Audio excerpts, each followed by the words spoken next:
नमस्कार दोस्तों, bad breath की समस्या से बहुत से लोग परेशान रहते हैं, जिसे मुंह की दुर्गंध कहते हैं। आज हमारे साथ है डॉक्टर नरेंद्र, जो डेंटल सर्जन हैं। ये आज आपको बताएंगे मुंह की दुर्गंध के कारण और उनका निवारण। जैसा आप जानते हैं, वीडियो निःशुल्क बनाते हैं। कोशिश सिर्फ इतनी है कि अच्छी चीजों की जानकारी आपको हो, और इसी विषय पर आज आपको डॉक्टर नरेंद्र जो है बताएंगे कि बैड ब्रेथ की समस्या से कैसे छुटकारा पाएं।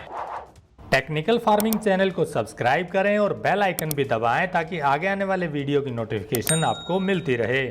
डॉक्टर साहब, मुंह की दुर्गंध के कारण क्या है बेसिकली, क्योंकि बहुत से लोग परेशान रहते हैं कि कोशिश करते हैं फिर भी ये रहती है। जी, सबसे पहले मैं आपको बताना चाहूंगा कि मुंह की दुर्गंध किसे कहते हैं। हमारे सांस लेते वक्त जब बात करते वक्त जो हमारे मुंह से हवा आती है या सांस आती है, उसमें कोई भी ऐसी नेगेटिव स्मेल जो हमारा ध्यान अट्रैक्ट कर रही है, वो मुंह की दुर्गंध कहलाएगी। और मुंह की दुर्गंध कई प्रकार की होती है। एक होती है जेन्युइन, कि किसी की कोई ऐसा रीजन है जिसकी वजह से उसको मुंह की दुर्गंध आ रही है। दूसरा स्यूडो, पेशेंट को खुद लगता है कि इसके मुंह के अंदर या गले के अंदर कुछ ऐसी स्मेल है, जबकि सामने वाले को उसका पता नहीं होता, तो उसको हम स्यूडो बोलते हैं, यानी कि झूठ मूठ की उसको पेशेंट को ही फील होता है। थर्ड है फोबिया। कई पेशेंट्स को समाज में ये सुनते हुए कि मुंह की दुर्गंध होती है, या कोई लोग बात करते किसी को टोक देते हैं, उनके कारण कुछ भय हो जाता है कि कहीं मेरे अंदर से भी मुंह की दुर्गंध तो नहीं आती। उसको हम फोबिया की कैटेगरी में डालेंगे। अब जैसे मैंने बताया कि मुंह की दुर्गंध जेन्युइन के रियल में रीजन होते हैं। एक होता है फिजियोलॉजिकल, दूसरा पैथोलॉजिकल। फिजियोलॉजिकल है कि जो हम हर रोज की एक्टिविटीज करते हैं वो फिजियोलॉजिकल है। फॉर एग्जाम्पल, हम सुबह उठते हैं तो कई पेशेंट फील करते हैं कि उनका मुंह फ्रेश नहीं होता, बट दिन में उनको कोई भी ऐसा नहीं होता, तो ये फिजियोलॉजिकल है, जो अर्ली बैड ब्रेथ के नाम से जानी जाती है। सेकेंड, आपकी कुछ हैबिट्स हैं, आप स्मोकिंग करते हैं, ड्रिंक करते हैं, तो उसकी वजह से जो पेशेंट्स में स्मेल आती है वो भी फिजियोलॉजिकल में ही डाली जाती है, क्योंकि वो आपका एक रूटीन के कारण चेंज हुआ है। थर्ड वन, कि आप बीमार हो तो उस दौरान हमारे शरीर की कुछ एक्टिविटीज़ स्लो हो जाती हैं। जैसे आपने जुखाम की दवाई ली है तो हमारा जो सलाइवा है वो भी कम बनेगा। उस दौरान पेशेंट को मुंह के अंदर से एक बैड ब्रेथ, या सामने वाले को भी ऐसा फील होता है इस दौरान इसको कुछ स्मेल आ रही है। पर ये सारी जो भी इस कैटेगरी में है, जैसे जैसे हमारी चीज़ों से हम निवारण करते जाते हैं, जैसे स्मोकिंग छोड़ दें, अल्कोहल छोड़ दें, जब ठीक हो जाते हैं तो ये खत्म हो जाती है। ये फिजियोलॉजिकल है, जो हमारे शरीर में जो एक्टिविटीज हो रही हैं सब उसको बता रही हैं। दूसरा मैंने बताया पैथोलॉजिकल दो कैटेगरी में है। एक ड्यू टू ओरल कैविटी, यानी कि मुंह के कारण। दूसरा बॉडी के अंदर, जो फॉर एग्जांपल मैं जीआईटी बोलता हूँ, गैस्ट्रो इंटेस्टाइनल ट्रैक्ट, हमारी जो आहार नली पेट तक जुड़ी होती है, उसमें भी कोई ऐसा एक्टिविटीज है तो वो सिस्टमिक कैटेगरी में डाली जाएगी। अब पहले ओरल कैविटी, हम मुंह की संरचना को देखें तो इसके 3 मेन भाग हैं, दांत, जीभ और हमारे मसूड़े। कई पेशेंट्स में आपने देखा है कि जीभ एक के ऊपर एक सफ़ेद सी लेयर चिपकी रहती है, कोटिंग लगी रहती है, जो बैक्टीरिया की ग्रोथ का कारण बनती है, वो एक स्मेल का कारण होता है। दूसरा दांतों में, जैसे मैं आपको इस मॉडल में दिखाना चाहूँगा कि इस तरह कैविटीज होती हैं, जिसको हम दांत का कीड़ा या कैविटीज होती हैं। जब फूड पार्टिकल इनके अंदर इकट्ठे होते हैं तो वे सड़न पैदा करते हैं, तो उसकी वजह से हमें स्मेल हो सकती है। नंबर 3, हमने कोई ब्रिज लगवा रखा है, जैसे ये ब्रिज है, इसके नीचे फूड एक्यूमुलेट हो गया तो भी हमारे अंदर मुंह की स्मेल की दुर्गंध आनी शुरू हो जाती है। और इससे ही रिलेटेड है मसूड़ों की बीमारी। जब हमारे मसूड़ों में जगह छोड़ देते हैं तो एक गैप बन जाता है, जैसे यहाँ पे है। इस खाली जगह में जो चीज़ फंसती है वो सड़ जाती है, जिसका पेशेंट को नहीं पता होता। ये तीनों चीज़ हम डेंटल चेकअप से जान सकते हैं। जब हम ओरल कैविटी में ये जान लेते हैं कि हमारे मुंह में कोई दांतों में कीड़ा नहीं है, कोई मसूड़ों की बीमारी नहीं है, और हम प्रॉपर सफाई भी रखते हैं, तो उसके बाद आता है हमारा इंटरनल बॉडी सिस्टम, जिसके बारे में हम कई तरीके से जान सकते हैं। जैसे हमें कोई खाना पचता नहीं है, या किसी को हिचकियाँ आती हैं या गैस्ट्राइटिस है, तो उस केस में अधपचा खाना जो होता है, जो हम सांस लेते हैं उसकी वजह से जो स्मेल बनती है वो एक कारण बना रहता है। दूसरा, फेफड़ों में ट्यूबरकुलोसिस है, लंग्स में कोई अदर इन्फेक्शन है, तो वो भी हवा जब हमारी सांस के साथ आती है तो उसमें कोई ना कोई स्मेल ऐड होती है जो हमें अनप्लेजेंट लगती है। अब कुछ सिस्टमिक डिजीज के मैं आपको उदाहरण देता हूँ। जैसे किसी को शुगर है और वो क्रोनिक है, अनकंट्रोल्ड है, तो उस कंडीशन में एक मीठी स्मेल आती है, वे स्मेल मिलती है। पेशेंट बात करता है, आपको मुंह के दांत साफ हर चीज़ दिखाई देते हैं, फिर भी एक अजीब सी ऑर्डर आती है, स्मेल, जिसको मीठी स्मेल जैसे होता है, तो वो शुगर के कारण, शुगर के पेशेंट में अधिकतर मिलती है। जब हमारे किडनी में कुछ फेलियर या डिफेक्ट होना शुरू हो जाता है और पेशेंट इग्नोरेंस कर रहा है, तो साथ में जो बात कर रहा है दूसरा आदमी, तो उसको जैसे यूरिनल से हमें स्मेल आती है कि पेशेंट जैसे यूरिनल से होके आया है तो उसके अंदर उसकी सांस में ऐसी स्मेल आती है। जब हमारी लीवर डिजीज होती है तो जस्ट हमारे एक रिसेंट जो कैडेवर यानी लाश होती है, डेड बॉडी होती है, वैसी स्मेल इसके अंदर से आती है। तो ये हमारी लीवर डिजीज, किडनी की डिजीज और लंग्स की तीनों तरह की डिजीज हम सांस की स्मेल से थोड़ा बहुत इसका अंदाजा लग जाता है। तो आपने बताया कि अगर मुंह की सफाई प्रॉपर कर रहे हैं, जीभ भी साफ है, लेकिन उसके बाद भी स्मेल आ रही है, तो उसके इंटरनल कारण है। या तो आपको डाइजेशन की प्रॉब्लम है, या फिर आपको लीवर की, किडनी की, या कोई डायबिटीज की प्रॉब्लम है।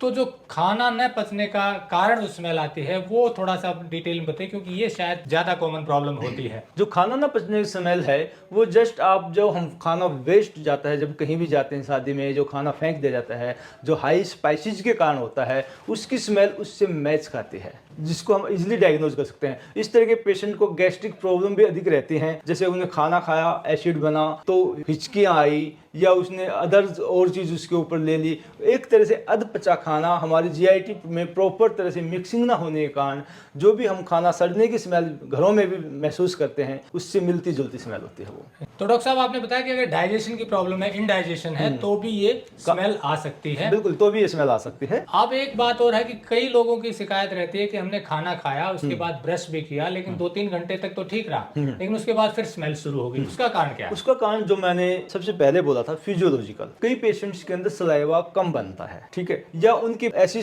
काम है जिसमें उन्हें बार बार बोलना पड़ता है, तो मुंह के अंदर एक ड्राइनेस हो जाती है। हमारा सलाइवा हमारे जो मुंह के अंदर बैक्टीरिया हैं जो स्मेल प्रोड्यूसिंग हैं, उनको वाश आउट भी साथ साथ करता रहता है। तो उस कंडीशंस में हमें ये फील होता है कि मैं मॉर्निंग में मेरा जो स्मेल था वो नहीं था, पर जैसे जैसे मैं काम कर रहा हूँ या जैसे मैं बात कर रहा हूँ तो मेरे अंदर कुछ उसको खुद फील हो, जो मैं स्यूडो हेलिटोसिस यानी कि जो झूठ मूठ का है वो उन्हें ऐसा लगता है। लेकिन हो भी जाता है, उसका क्या कारण है? मान लो अगर ऐसा प्रॉब्लम होता है, इससे पहले फिर ये जरूरी है कि ये खुद जान ले। जैसे किसी को ये रहता है कि उन्हें ऐसा लगता है कि स्मेल है, तो वे उन्हें खुद जानना चाहिए कि स्मेल है या नहीं। इसके 2 तरीके हैं। फर्स्ट है कि आप दोनों हाथों को ऐसे रोल करो, नाक से लंबी सांस लो और मुंह के नज़दीक लाओ, फिर आप सांस मुंह से छोड़ दो। अगर उसे स्मेल आ रही है तो वे जेन्युइन है, यानी कि अदर नहीं आ रही तो वे स्यूडो है। सेकंड है रिस्ट लिक टेस्ट।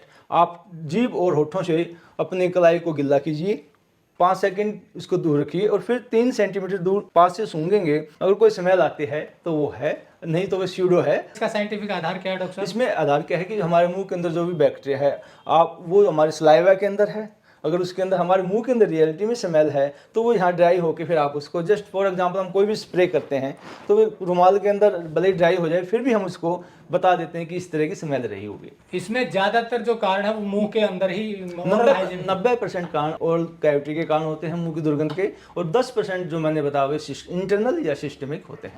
अब बात आती है निदान की। अगर ये प्रॉब्लम है तो निदान क्या है इसका? आपने सही सवाल किया है।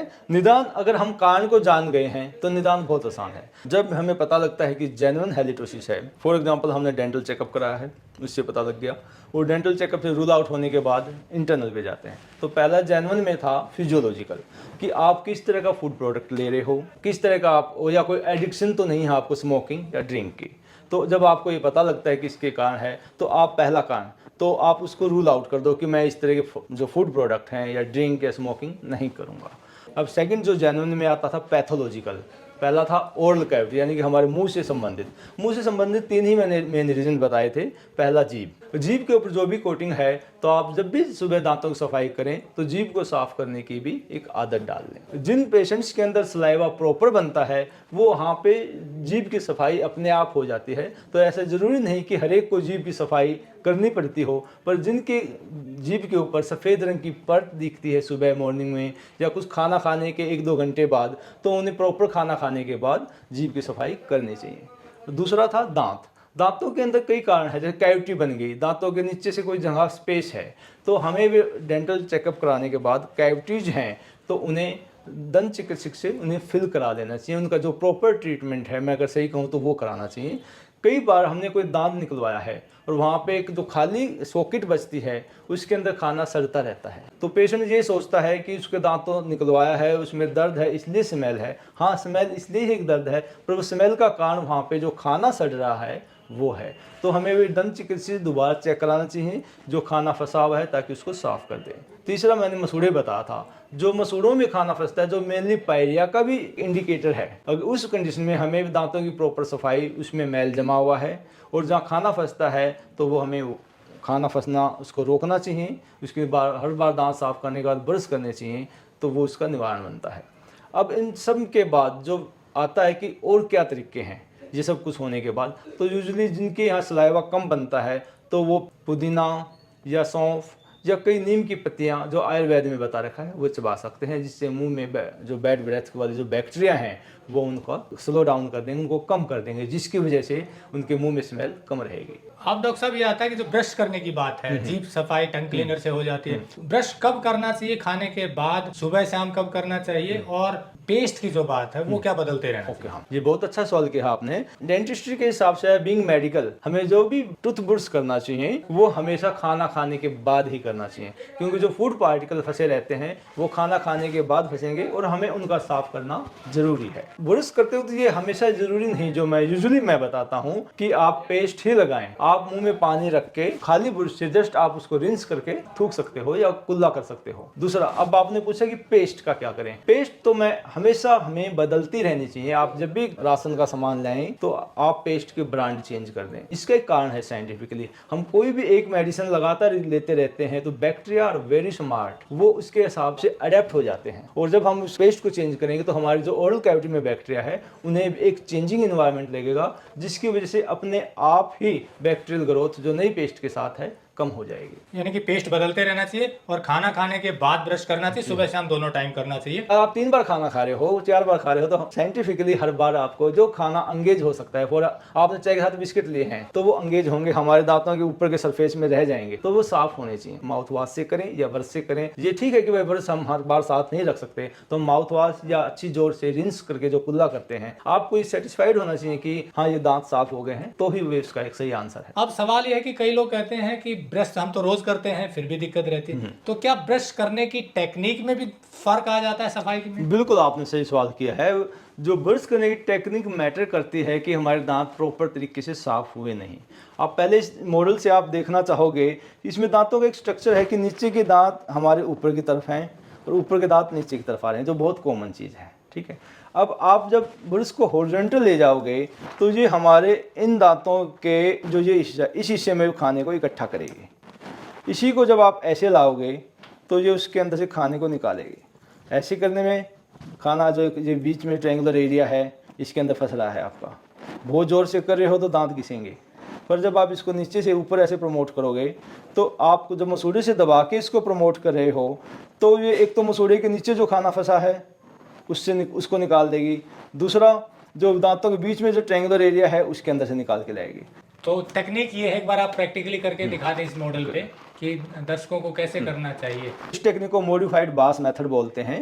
इस टेक्निक में हम गम्स जो ब्रश का ब्रिसल हैं उनको हम मसूड़ों के ऊपर रखेंगे और फिर ऊपर की तो 45 डिग्री के एंगल पे ऐसे रोटेट कर देंगे। आप अगर ध्यान से देखोगे तो सिर्फ मेरी फिंगर मूवमेंट करे हैं, इवन मेरी कलाई भी ऐसे मूवमेंट नहीं करी, सिर्फ फिंगर ऐसे मूवमेंट करे हैं। ऊपर वाले दांतों के लिए आप इंडिविजुअली अलग से रखोगे और नीचे ले आओगे। अगर कोई भी फूड पार्टिकल है वह 2 या 3 स्ट्रोक में साफ हो जाएगा। ऐसे ही अंदर की साइड करना है सेम, हाँ सेम अंदर की तरफ से जब हम ऐसे लेंगे तो इस तरह।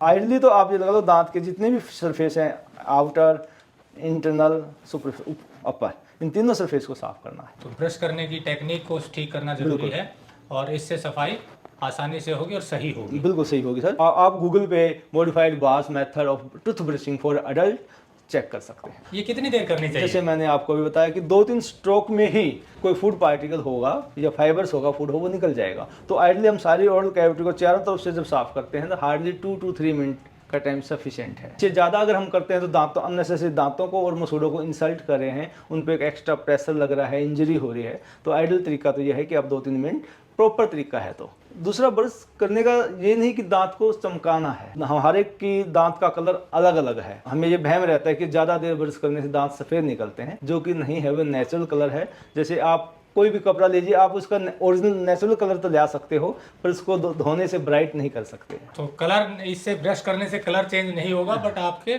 दांतों के जो दांत और मसूड़े भी ठीक स्वस्थ रहेंगे। दांत और मसूड़े स्वस्थ रहेंगे। तो दोस्तों, जैसा डॉक्टर नरेंद्र जी ने बताया, हम यदि मुंह की प्रॉपर सफाई रखेंगे, ओरल हाइजीन का ध्यान रखेंगे तो 90% तो जो समस्या है वैसे ही ठीक हो जाएगी। बाकी कुछ इंटरनल समस्या है, यदि इंडाइजेशन की प्रॉब्लम है या खाने पीने के कारण दिक्कत है, उनका अगर ध्यान रखेंगे तो बाकी चीजें भी शॉर्ट आउट हो जाएंगी। इस तरह से ओरल हाइजीन ठीक रहेगी, बैड ब्रेथ की समस्या नहीं रहेगी। और अधिक जानकारी लेनी है तो नंबर हमने दिया हुआ है, आप डॉक्टर साहब से बात कर सकते हैं। जैसा आप जानते हैं, हम ये वीडियो निःशुल्क बनाते हैं। कोशिश सिर्फ इतनी है कि अच्छी चीजों के बारे में अवेयरनेस मिले और जो अच्छा काम करें उनकी नॉलेज आप तक पहुंचे। तो जुड़े रहिए टेक्निकल फार्मिंग से। नमस्कार, जय हिंद।